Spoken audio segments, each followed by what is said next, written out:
दोस्तों welcome to our channel Tech Thrust. इस video के माध्यम से हम बताने जा रहे हैं आपको कि आरआरबी एएलपी का ये सेट है और ये सेट जो है यूथ पब्लिकेशन बुक से है। यूथ पब्लिकेशन बुक से है जो कि बहुत ही इंपॉर्टेंट है। इसमें आप देखें और जो इसमें टोटल नंबर ऑफ क्वेश्चन जो होता है 75 नंबर क्वेश्चन होता है। जो हम जीएस वाले पोर्शन है उसको करने वाले हैं। रिमेनिंग क्वेश्चन जो होता है रीजनिंग होता है और मैथ होता है। तो हम इसमें सिर्फ हम जीएस वाले पार्ट को देखेंगे।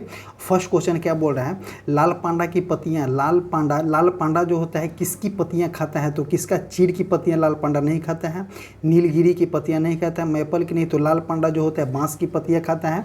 और लाल पांडा जो है मुख्य रूप से किसमें, तो मुख्य रूप से एशिया वाले भाग में पाया जाता है, जैसे कि भारत हो गया, नेपाल हो गया, भूटान हो गया, चाइना हो गया, लाओस हो गया, ये सब इलाके में लाल पांडा पाया जाता है। और लाल पांडा को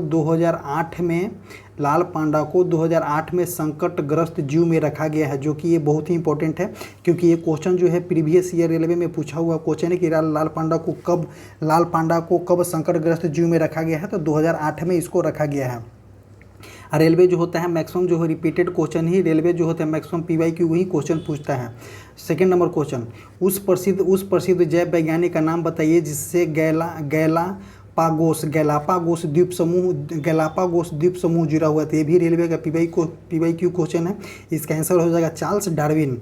थर्ड नंबर क्वेश्चन, किण्वन की प्रक्रिया होती है, तो किण्वन की प्रक्रिया किस में होती है, तो ईस्ट में जो होती है किण्वन की प्रक्रिया होती है। जैसे कि आप देखे होंगे ब्रेड पे फफूंदी लग जाता है, तो फफूंदी लग जाता है और उसको धीरे धीरे जो देखते होंगे चारों साइड से खाना चालू करता है, तो किसकी वजह से होता है, तो ईस्ट की वजह से होता है। तो ऑप्शन नंबर कौन सा हो जाएगा, बी इसका आंसर हो जाएगा।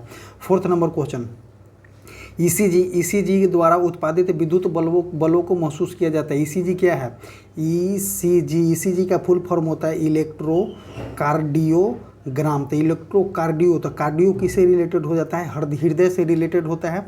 और ईसीजी जो है हृदय से रिलेटेड ही होता है, उसी के जांच में किया जाता है। तो ऑप्शन नंबर कौन सा हो जाएगा, डी इसका आंसर हो जाएगा। नेक्स्ट क्वेश्चन कौन सा है, फिफ्थ नंबर क्वेश्चन क्या बोल रहा है, अंडा देने वाले प्राणी क्या कहलाते हैं, तो अंडा देने वाले प्राणी अंडज प्राणी कहलाते हैं। सिक्स नंबर क्वेश्चन, निम्नलिखित में कौन सा कोशिका अंग जो है पादप कोशिका में पाया जाता है किंतु जंतु कोशिका में नहीं पाया जाता है। क्या बोले, पशु कोशिका में नहीं पाया जाता है। तो बताते हैं आपको, वैसा अंग जो है जो पादप कोशिका में पाया जाता है, लेकिन जंतु कोशिका में नहीं पाया जाता है। तो देखिए एंडोप्लाज्मिक रेटिकुलम जो है दोनों में पाया जाता है, राइबोसोम भी पादप में भी पाया जाता है और पादप में भी पाया जाता है और जंतु में भी पाया जाता है। माइटोकॉन्ड्रिया जो होता है दोनों में पाया जाता है। तो नहीं पाया जाता है तो क्या, क्लोरोप्लास्ट जो होता है जंतु कोशिका में नहीं पाया जाता है, क्लोरोप्लास्ट से पादप कोशिका में पाया जाता है। क्लोरोप्लास्ट की यूज से ही प्रकाश संश्लेषण होता है। तो कौन हो जाएगा, ऑप्शन नंबर ए इसका आंसर हो जाएगा। नेक्स्ट क्वेश्चन देखते हैं। नेक्स्ट क्वेश्चन क्या है, सेवेंथ नंबर क्वेश्चन, लेखन पेंसिल में क्या होता है, तो लेखन पेंसिल में ठोस स्याही नहीं होता है, लेड का सल्फेट नहीं होता है, लेड भी नहीं होता है। तो क्या होता है, लेखन पेंसिल जो होता है, पेंसिल में लेड होता है जो विद्युत का सुचालक होता है और ग्रेफाइट जो होता है कार्बन का अपरूप होता है। तो इसका ऑप्शन नंबर कौन सा हो जाएगा, ऑप्शन नंबर डी इसका आंसर हो जाएगा। 8 नंबर क्वेश्चन, फ्लोरीन से क्लोरीन क्या होता है, फ्लोरीन, क्लोरीन, ब्रोमीन और आयोडीन। फ्लोरीन से क्लोरीन, ब्रोमीन फिर आयोडीन तक जाने वाले विद्युत ऋणात्मक तत्व क्या होता है, विद्युत ऋणात्मकता क्या होता है। तो आपको बता दें कि सबसे ज़्यादा विद्युत ऋणात्मकता किसका होता है, तो सबसे ज़्यादा विद्युत ऋणात्मकता हो जाता है फ्लोरीन का होता है। और सबसे कम विद्युत ऋणात्मक हो जाएगा तो इसका हो जाएगा, जो कि 17 ग्रुप में रखा गया है इसको। तो देखिए ऊपर से नीचे अगर इनके से सबसे ज़्यादा विद्युत ऋणात्मक अगर फ्लोरीन का हो जाएगा और सबसे कम जो फ्लोरीन का हो जाएगा और सबसे कम जो होता है आयोडीन का हो जाएगा, तो ऊपर से नीचे आने के क्रम में क्या हो जाएगा, डिक्रीजिंग हो जाएगा, तो कम होते चला जाएगा। तो ऑप्शन नंबर ए इसका आंसर हो जाएगा। नेक्स्ट क्वेश्चन, सोना को घोला जा सकता है, तो सोना को घोलने के लिए क्या हम यूज करते हैं, एक्वारेजिया क्या होता है, एक्वारेजिया जो होता है HCl और HNO3 का मिश्रण होता है, जो कि 3:1 के रेशियो में होता है। और आपको बता दें HCl के हाइड्रोक्लोरिक अम्ल है, HNO3 को है नाइट्रिक एसिड है, नाइट्रिक अम्ल है, जो कि HCl का 3 होता है और HNO3 का 1 होता है। यही दोनों के घोल से एक्वारेजिया बोला जाता है। तीनों के मिश्रण को जो एक्वारेजिया बोला जाता है। एक्वारेजिया में सोना को हम घोल सकते हैं। तो ऑप्शन नंबर इसका क्या हो जाएगा, बी डी इसका आंसर हो जाएगा। अब क्या बोल रहा है, रसायनज्ञ के लिए गणना की इकाई क्या है, तो एक मोल, गणना की इकाई क्या है, मोल है। एक मोल इक्वल टू क्या होता है, 60.6022 इंटू 10⁻23 परमाणु होता है। परमाणु इसका आंसर हो जाता है, तो कौन हो जाएगा, 1 मोल हो जाएगा इसका आंसर। नेक्स्ट क्वेश्चन देखते हैं। नेक्स्ट क्वेश्चन क्या है, नेक्स्ट क्वेश्चन मेरा, यदि 4 ओम के प्रतिरोध को 12 वोल्ट की बैटरी के साथ जोड़ा जाता है तो उसके द्वारा उपयुक्त शक्ति के मान ज्ञात करें। शक्ति इक्वल टू फार्मूला क्या होता है, P equal to VI formula होता है। एक और फार्मूला होता है V बराबर IR, जो कि ये शक्ति का फार्मूला है, और V बराबर IR फार्मूला जो होता है ओम का नियम होता है। तो इसमें क्या दिया हुआ है, 4 ओम दिया हुआ है, ओम दिया हुआ है, अब वोल्ट दिया गया, हमको निकालना क्या है, हमको करंट को निकालना है। तो करंट को I को निकालने के लिए हम क्या कर देंगे, V/R कर देंगे, और इसी को अगर हम यहाँ सब्स्टिट्यूट कर देंगे, इनकेस अगर हम इसी को यहाँ सब्स्टिट्यूट कर देंगे तो मेरा फार्मूला क्या हो जाएगा, P बराबर V² मेरा फार्मूला हो जाएगा, क्योंकि हम I के जगह V/R को सब्स्टिट्यूट किए थे, V² हो जाएगा। अब हम इसमें वैल्यू को पुट करेंगे। नेक्स्ट हम देखते हैं इसमें वैल्यू को पुट किया जाता है, तो V का वैल्यू कितना, V का वैल्यू कितना है, V का वैल्यू दिया गया है 12 × 12 डिवाइडेड बाई R का वैल्यू कितना है, तो 4 है, तो इसको काटिए, 4 तिया 12, 12 तिया कितना हो जाएगा, 36 वाट हमारा आंसर आ जाएगा। कितना आ जाएगा, तो मेरा 36 वाट इसका आंसर आ जाएगा, 36 वाट हमारा आंसर हो जाएगा। तो ऑप्शन नंबर कौन सा हो जाएगा, ए हो जाएगा। आप इसको स्क्रीनशॉट ले सकते हैं for the future use. Next question देखते हैं, 12th नंबर क्वेश्चन।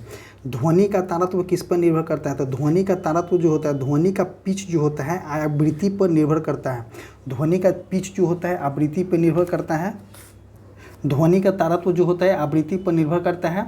जिस ध्वनि का तारत्व ऊंच होगा, जैसे कि जिस ध्वनि का तारत्व अगर ऊंच होता है वह ध्वनि पतली होती है और उच्च आवृत्ति की होती है, तथा जिस ध्वनि का तारत्व निम्न होता है वह ध्वनि मोटी होती है और निम्न आवृत्ति की होती है। इसी कारण होता है कि इसी कारण महिलाओं की आवाज़ का तारत्व पुरुष की तुलना में अधिक होता है।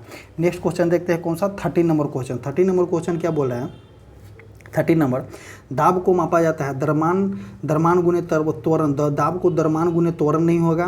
प्रति इकाई आयतन, तो प्रति इकाई आयतन भी नहीं होगा। द्रव्यमान के प्रति इकाई आयतन, ये भी काट दीजिए, तो क्या हो जाएगा, द्रव्यमान प्रति इकाई क्षेत्रफल हो जाएगा। दाब इक्वल टू फार्मूला को हो जाएगा F/A। F क्या हो जाएगा, फोर्स हो जाएगा, और A क्या हो जाएगा, एरिया हो जाएगा। तो क्या बोला है, प्रणोद थ्रस्ट बोला है, थ्रस्ट किसको हम फोर्स को ही थ्रस्ट बोलते हैं। अब प्रति इकाई क्षेत्रफल बोला गया है तो A हो जाएगा, तो P बराबर F/A हो जाएगा दाब का फार्मूला। इसका ऑप्शन नंबर कौन सा हो जाएगा, डी जो हो जाएगा करेक्ट आंसर हो जाएगा। जब किसी प्रतिरक्षा, क्या बोला है, जब किसी प्रतिरक्षा बल F के विपरीत दिशा में लगाया जाता है तो दिशा का कोण क्या हो जाएगा। जैसे कि देखिए F अगर इस तरह से लगाया जा रहा है तो ये 90 डिग्री हो जाएगा, और विपरीत दिशा में लगाया जा रहा है तो कितना हो जाएगा, 180 डिग्री हो जाएगा। नेक्स्ट क्वेश्चन देखते हैं, क्वेश्चन नंबर 15।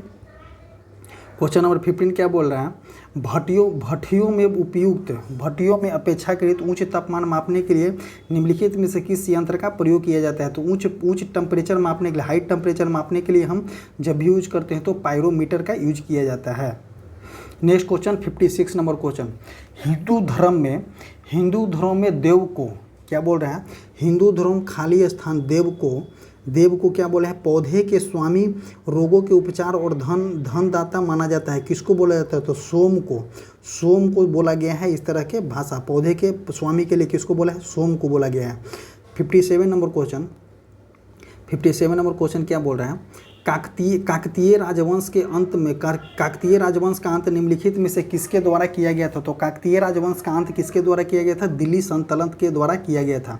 58 नंबर क्वेश्चन, निम्न में से किसे भारत का पहला स्थानीय भाषा का समाचार पत्र माना जाता है। तो भारत का पहला स्थानीय भाषा का समाचार किसको माना जाता है, समाचार दर्पण को माना जाता है। नेक्स्ट क्वेश्चन देखते हैं 59 नंबर क्वेश्चन, शिक्षा को भारतीय संविधान के किस सूची के अंतर्गत रखा गया है। तो शिक्षा को संविधान के 42वां संविधान संशोधन 1976 के अंतर समवर्ती सूची के अंतर्गत रखा गया। तो ऑप्शन नंबर बी इसका आंसर हो जाएगा। नेक्स्ट क्वेश्चन देखते हैं 60 नंबर क्वेश्चन, भारतीय संविधान का कौन सा अनुच्छेद अपराधों के लिए दोष सिद्ध का संबंध के संरक्षण देता है। तो अपराधों के लिए अगर दोष सिद्ध का संरक्षण देगा तो ऑप्शन नंबर कौन सा हो जाएगा, डी इसका आंसर हो जाएगा। 61 नंबर क्वेश्चन, भारत में मुख्य चुनाव आयुक्त की नियुक्ति कौन करता है? तो भारत में जो होता है मुख्य चुनाव आयुक्त की नियुक्ति कौन करता है? भारत के राष्ट्रपति करते हैं।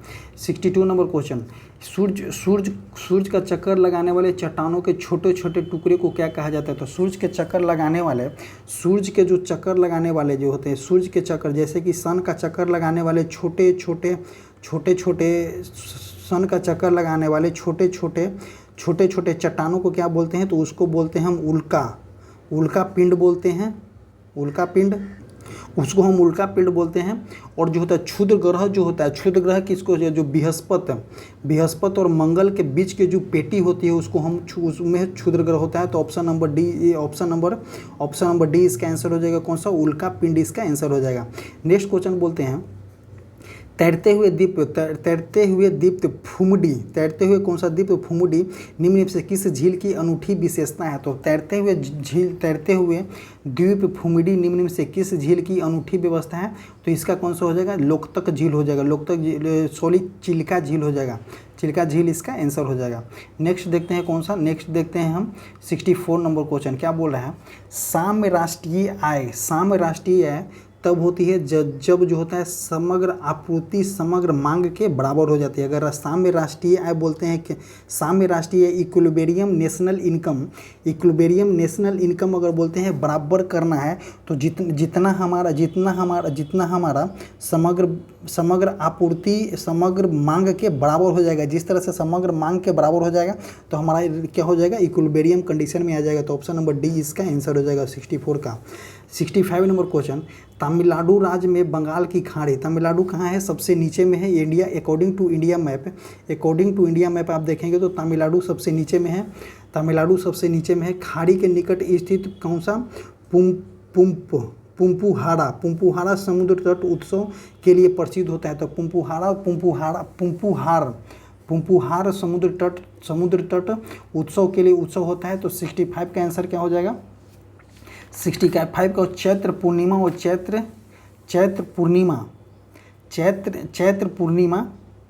पूर्णिमा इसका आंसर हो जाएगा। तो ऑप्शन नंबर ए इसका आंसर हो जाएगा।